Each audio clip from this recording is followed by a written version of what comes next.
Bhuvanagiri parliament Congress అభ్యర్థి చామల కిరణ్ కుమార్ రెడ్డి భారీ మెజారిటీతో గెలుస్తాడని టీపీసీసీ అధికార ప్రతినిధి ఆలేరు నియోజకవర్గ కోఆర్డినేటర్ వేణుకుమార్ యాదవ్ మాట్లాడుతూ ధీమా వ్యక్తం చేశారు. బుధవారం యాదాద్రి భువనగిరి జిల్లా ఆలేరు పట్టణ కేంద్రంలోని స్థానిక కాంగ్రెస్ కార్యాలయంలో ఏర్పాటు చేసిన మీడియా సమావేశంలో ఆయన మాట్లాడారు. బుధవారం యాదాద్రి భువనగిరి జిల్లా ఆలేరు పట్టణ కేంద్రంలోని స్థానిక కాంగ్రెస్ కార్యాలయంలో ఏర్పాటు చేసిన మీడియా సమావేశంలో టీపీసీసీ అధికార ప్రతినిధి ఆలేరు నియోజకవర్గం కోఆర్డినేటర్ వేణుకుమార్ యాదవ్ మాట్లాడుతూ భువనగిరి పార్లమెంట్ అభ్యర్థిని భారీ మెజారిటీతో గెలిపించాలని కోరారు. ఏది ఏమైనా చామల కిరణ్ కుమార్ రెడ్డి భారీ మెజారిటీతో గెలుస్తాడని ధీమా వ్యక్తం చేశారు. ఈ కార్యక్రమంలో కాంగ్రెస్ పట్టణ అధ్యక్షుడు ఎంఏ ఎజాజ్, జిల్లా కాంగ్రెస్ మహిళా అధ్యక్షురాలు నీలం పద్మ, సీనియర్ నాయకులు చింతలపాని శ్రీనివాసరెడ్డి, కట్టగొమ్మల సాగర్ రెడ్డి, వల్లపు ఉప్పలయ్య, నీలం వెంకటస్వామి, బీజాని భాస్కర్, కర్రె అజయ్, ముదిగొండ శ్రీకాంత్, కలకుంట్ల లోకేష్, సుంకారి విక్రమ్, అంగడి ఆంజనేయులు తదితరులు పాల్గొన్నారు. విషయం అంటే కేవలం దేశంలో ఎక్కడైనా కానీ ఈరోజు రాహుల్ గాంధీ గారు పార్లమెంటు సమావేశంలో ఒకటి స్పష్టంగా చేసిండు.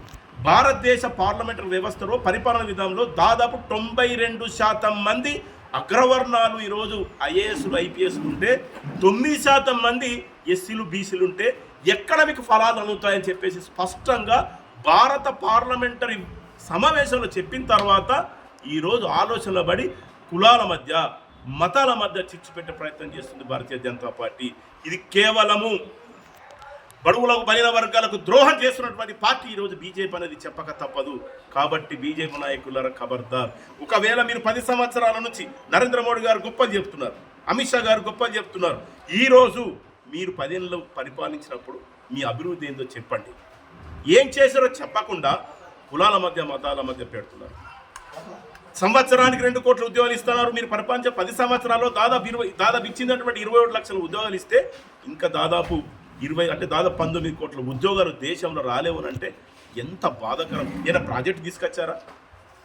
ఒక ఇండస్ట్రియల్ సెక్టార్ తీసుకొచ్చారా? దేశంలో జిఎస్టీ పెంచారు, పేదలను నడ్డి విరుగుతున్నారు, రైతాంగాన్ని మోసం చేస్తున్నారు, నిరుద్యోగం మోసం చేస్తున్నారు. ఇలాంటి వ్యక్తుల పట్ల రాష్ట్రంలో తెలంగాణ ప్రజలు, ముఖ్యంగా యువకులు, మేధావులు, విద్యావంతులు ఆలోచించాల్సిన అవసరం ఉంది. పేదల కోసం పోరాడుతున్నటువంటి పార్టీ ఈరోజు కాంగ్రెస్ పార్టీ. ఈరోజు 4 మాసాల క్రితం కాంగ్రెస్ పార్టీని ఆదరించిన తర్వాత ఈరోజు ముఖ్యమంత్రి రేవంత్ రెడ్డి గారి నాయకత్వంలో ప్రజాపాలన ఏర్పడడం జరిగింది. పేదవాళ్లకు 6 గ్యారెంటీల పథకంలో భాగంగా ఈరోజు 200 యూనిట్లు ఫ్రీ ఇచ్చడం జరుగుతుంది. యూనిట్ పవర్ ఫ్రీ ఇచ్చాం. అదే మాదిరిగా మహిళా తల్లులకు, అక్క చెల్లెలకు ఉచిత బస్సు ప్రయాణం ఇవ్వడం జరిగింది. 500 రూపాయల గ్యాస్ సిలిండర్ ఇవ్వడం జరిగింది. ఆగస్టు 15 లోపు 2 లక్షల రైతులు మాఫీ చేస్తున్నామని చెప్పి స్పష్టంగా చెప్పిన తర్వాత ఈరోజు మా దగ్గర ఒక ఆరుమూరు ఎమ్మెల్యే ఉన్నాడు, భారతీయ జనతా పార్టీ ఆవుల రాకేష్ రెడ్డి ఉన్నాడు. నిన్న ప్రెస్లో మాట్లాడుతున్నాడు, ఒరే రేవంత్ రెడ్డి అని మాట్లాడుతున్నాడు. నువ్వెక్కడ హిందువయ్యా? నేను రాకేష్ రెడ్డి కానీ బండి సంజయ్ అడుగుతున్నాను. మీరు హిందూవాదులు అంటున్నారు కదా, ఒక్కసారి హనుమాన్ చాలీసా చదువు.